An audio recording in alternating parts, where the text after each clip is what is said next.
امریکہ Venezuela میں قیامت خیز زلزلہ، درجنوں عمارتیں منہدم، سینکڑوں افراد ہلاک، 700 سے زائد زخمی ہو گئے۔ وینزویلا میں یکے بعد دیگرے 7.1 اور 7.5 شدت کے زلزلوں نے تباہی مچا دی۔ امریکی جیولوجیکل سروے کے مطابق وینزویلا میں ہزاروں اموات کا خدشہ، سونامی وارننگ جاری، 22 منزلہ عمارت سمیت متعدد عمارتیں زمیں بوس۔ زلزلے کا مرکز کراکس سے 284 کلومیٹر مشرق میں تھا۔ کیلیفورنیا میں زلزلے کی شدت 5.6 ریکارڈ۔ کیریبین جزائر، میکسیکو اور براعظم امریکہ سمیت دنیا کے مختلف ممالک میں زلزلے کے شدید جھٹکے، زلزلے کے جھٹکے جاپان تک محسوس کیے گئے۔ شمالی جاپان 6.9 شدت کے زلزلے سے لرز اٹھا۔ ٹوکیو میں بھی جھٹکے محسوس کیے گئے۔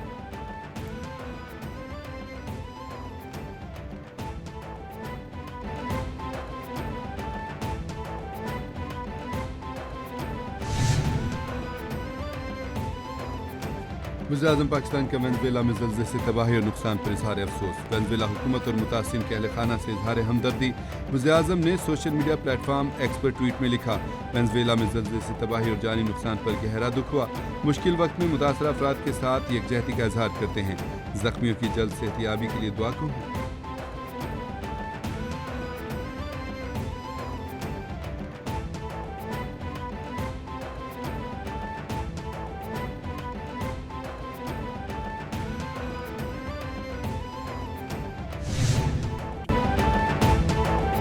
ایران جنگ میں یورپ نے ہمارا ساتھ نہیں دیا۔ امریکی صدر ڈونلڈ ٹرمپ کا نیٹو چیف مارک روٹے سے ملاقات میں شکوہ۔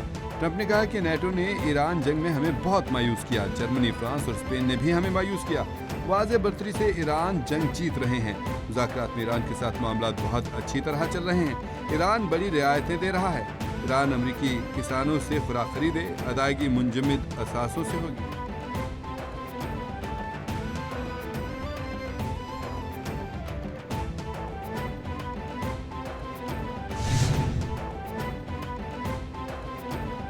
ایران امریکہ مفاہمتی یادداشت کے حوالے سے امریکی حکام کے متضاد بیانات۔ ترجمان ایرانی وزارت خارجہ نے خبردار کر دیا۔ اسماعیل بقائی کہتے ہیں کہ متضاد بیانات عدم اعتماد کو کم کرنے کے بجائے مزید بڑھا سکتے ہیں۔ ایسے بیانات ایرانی عوام کے جمع شدہ عدم اعتماد میں کمی لانے کے لیے کچھ نہیں کریں گے۔ بیانات ماضی میں کیے وعدوں کی خلاف ورزیوں کی یاد تازہ کریں گے۔ عہد کے بدلے عہد کا اصول کا تقاضا ہے دونوں فریق اپنی باہمی ذمہ داریوں کو پورا کریں۔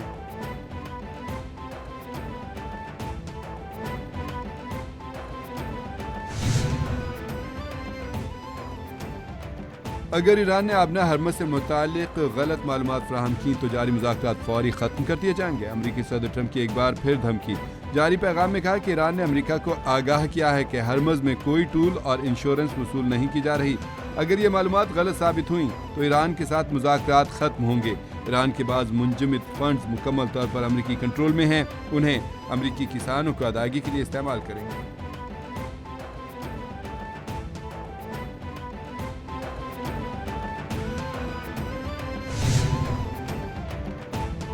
کسی ملک کو اپنا ہرمز میں ٹول وصول کرنے کی اجازت نہیں دی جا سکتی۔ امریکی وزیر خارجہ مارکو روبیو نے کہا ہے کہ اپنا ہرمز بین الاقوامی آبی گزرگاہ ہے۔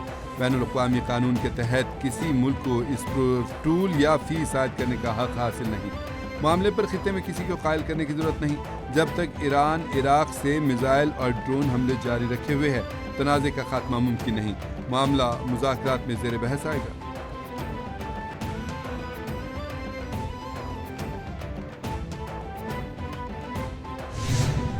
ٹیم کیپٹن ہے وہ جناب وزیر اعظم پاکستان میاں محمد شہباز شریف صاحب، ان کے ساتھ الحمدللہ جناب سید عاصم منیر صاحب، ان کی ٹیم کے بہت ہی فعال رکن جنہوں نے بہت محنت کی، دن رات محنت کی، اور پھر وزارت خارجہ وہ مل کے الحمدللہ یہ ساری ایک ٹیم کے طور کے اوپر کیپٹن وزیر اعظم میاں محمد شہباز شریف کی قیادت میں یہ کام ہوا۔